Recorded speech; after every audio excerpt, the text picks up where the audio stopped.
Beşminare Mahallesi'nde bu 4-5 senedir böyle her gün hemen hemen her gün trafik kazası oluyor. Yani bir an evvel çok acilen orta refüj çalışması ve ışıklandırma yapılması lazım. Çünkü her gün geçtikçe de daha da ağırlaşıyor. Yani bunu biz valiliğe dilekçe yazdık, emniyete dilekçe yazdık. Orta refüjün bir an evvel yapılması lazım. Her gün burada hemen ya maddi ya da ölümlü trafik kazası oluyor. Dün de olduğu gibi. Yani bu ta emniyetin oradan Batarya kavşağına kadar, yeni kavşağa kadar orta refüj çalışmasının yapılması lazım.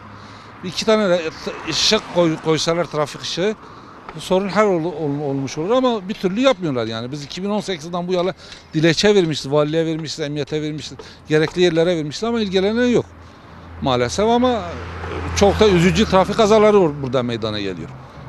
Yani geçen gün bir tane çocuk öldü. Yani gelen araç suratına kadar bilmiyorum ama çocuk daha yerinde öldü ya. Hastaneye yetiştiremedik ya. Vallahi buranın bir esnafı olarak bizim hemen hemen her gün içimiz yanıyor burada. Daha geçen gün 2 gün önce şurada bir kaza oldu. 8 yaşında bir genç kardeşimiz burada Allah rahmetine kavuştu. Yani burada büyüklerimiz sürekli söylediler. Yani dilekçe verdiler. Buralara bir ışıklandırma, bir orta refüj ne bileyim.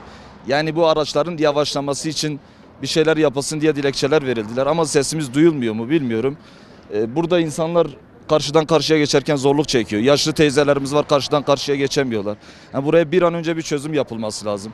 Sonuçta bu çözümü yapabilecek insanların da vicdanı var. Nasıl bizim vicdanımız varsa onların da vicdanı var. Onlar da bu vicdanlarını göz önünde bulundurarak yani buraya bir çözüm bulsunlar. Tek temennimiz o yani. O zaten ölüm yolu olmuş. Yani kaza yapıldı ertesi gün, yani biz o kadar tepki gösterdik burada ve halk olarak, vatandaş olarak yolu kapatma kararı aldık. 24 saati de olmadan bir kaza daha oldu. Ya bu yol artık ölüm yolu olmasın. Burada canlar gitmesin. Bunu istiyoruz biz. 7-8 yıldır burada çalışıyorum. İkametim de burada. Hani bu yola bir çözüm bir türlü bulamadık. Biz hemen hemen bütün resmi kurumlara, şirketler bazında dilekçe yazıp bıraktık. Hız ve orta refüj konusunda, kaldırım konusunda burada yaşlılarımız ve çocuklarımız karşıdan karşıya geçtiğinde yaklaşık 10-15 dakika beklemek zorunda kalıyor. Arabanın hızı burada 120-150 civarında geçişler yapılıyor. Araç bir aşağıdan göründü mü bir bakıyorsun yanında. O yüzden burada sabit bir hız sınırlaması yapılması lazım. Özellikle orta refüjün yapılması lazım. Yani haftalık ortalama bir veya 2 kaza kesinlikle oluyor. Ölümlü veya maddi kazalar. Yani çocuklarımız yazıktır. Yaşlılarımız yaşadıklarını yaşamışlar ama bu saatten sonra rahat etsinler. Bir üst geçit, ışıklandırma, kaldırım bunları yapalım. Burası aşağıda şehrin göbeği, yukarıda yeni şehirleşme var. Burada ara bölüm, yukarıda kaldırım var, aşağıda var, orta refüj var. Ama bu alana bir türlü neyse yapılmıyor. Arka tarafta çevre yolumuz yapılmış. Halen bu yol ana yol olarak kullanılıyor. Geçen yıldan beri çevre yolu bitmiş. Niye tırlar ve transit geçen araçlarımız niye diğer tarafa alınmıyor? Bu konuda bir çözüm istiyoruz yetkililerden. Başka canlar yanmasın istiyoruz. Biz burada emniyet müdürlüğüne, valiliğe, belediye, karayollarına defalarca bilgi verdik. Şurada ışıklandırma, engel bir koymaları rica ettik. Defalarca söylediğimiz halde yapmadılar. Ve burada 2 günde bir kaza ve can burada kaybı oluyor. Burada biz bunu artık can kaybı olmasını, kaza olmasını istemiyoruz. Burada ışıklandırma, engel yapmaları istiyoruz. Yapmıyorlarsa bize söylesinler, biz de burada bir engeli biz kendimiz koyalım. Burada çevre yolu açılmış, bir tabelası yok. Burada bir tabela yok.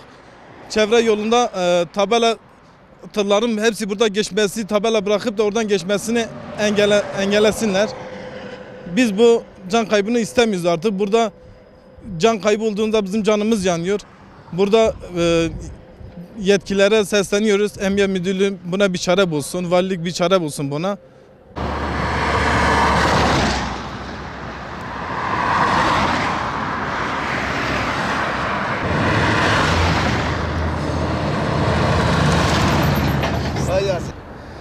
Yaşım buradan geçti. Ben 50 yaş üzeriyim. Her gün burada kaza oluyor. Her haftada 4-5 sefer kaza oluyor. Bunların önlemi kimse almıyor. Ana yol yapılmış, ana yol. Ana yolu serbest bırakmıyorlar. Bir de 100-170-150 kilometreden hız yapan şoförler var. Kimse buranın önlemi almıyor. Bizim milletvekili var, milletvekili ilgilenmiyor. Bizim 2 tane milletvekilimiz var, ilgilenmiyor. Ana yol yapılmış, ana yolu niye serbest bırakmıyorlar? Şehir merkezinin yolunu çalıştırıyorlar. Işık yapılması, hız düşürmesi lazım. Ana yolu serbest bırakması lazım. Bu yolu her gün ben kullanıyorum. Yani defalarca kullanırım. Her gün yani bir kaza, ya ölümlü ya maddi hasarlı bir kaza oluyor. Bunun önüne ne zaman geçilecek? Yani hep birileri zarar gördükten sonra mı bu işler yapılacak? Yani insanlar ölecek. Ya bir araba kaza yapacak, ondan sonra mı ışık yapılacak? Nasıl bir memleket? Vekiller nerede? Ya bir oy zamanı ya bir seçim zamanı geliyorlar. Memleketin hali ortada. Burada kaç bin tane insan yaşıyor. Bir tane yok ya, yaya yolu yok ya. Bırak ışığı, yaya yolu yok. Böyle bir memleket olamaz. Yani benim de çocuğum ölebilirdi. Bir ışıklandırma yok ya. Bak, görüyorsun abi. Bu arabayı kim durduracak? Yani ben durduramam ki. Bir ışık olacak ki bu araba duracak. Yani burada oturan vatandaş ekmeğe karşıdan gidip ekmeğini alacak. Bir ışık olduğu zaman karşıya geçme hakkı var. Ama ışık yok. Yaya geçidi yok. Yaya yolu yok. Üst geçit yapılmış. Orada konut yok. Yani bu yolun yapılması lazım. İnsanlar buradan karşıdan karşıya geçemiyor. Öğrenciler var. Çocuklar hep buradan yola atlıyor. Araç giriş çıkışlarında cep yok. Yani yapılması gerek. Yani insanların ölmemesi lazım. İnsanlar ölmeden yapılsa daha iyi olur.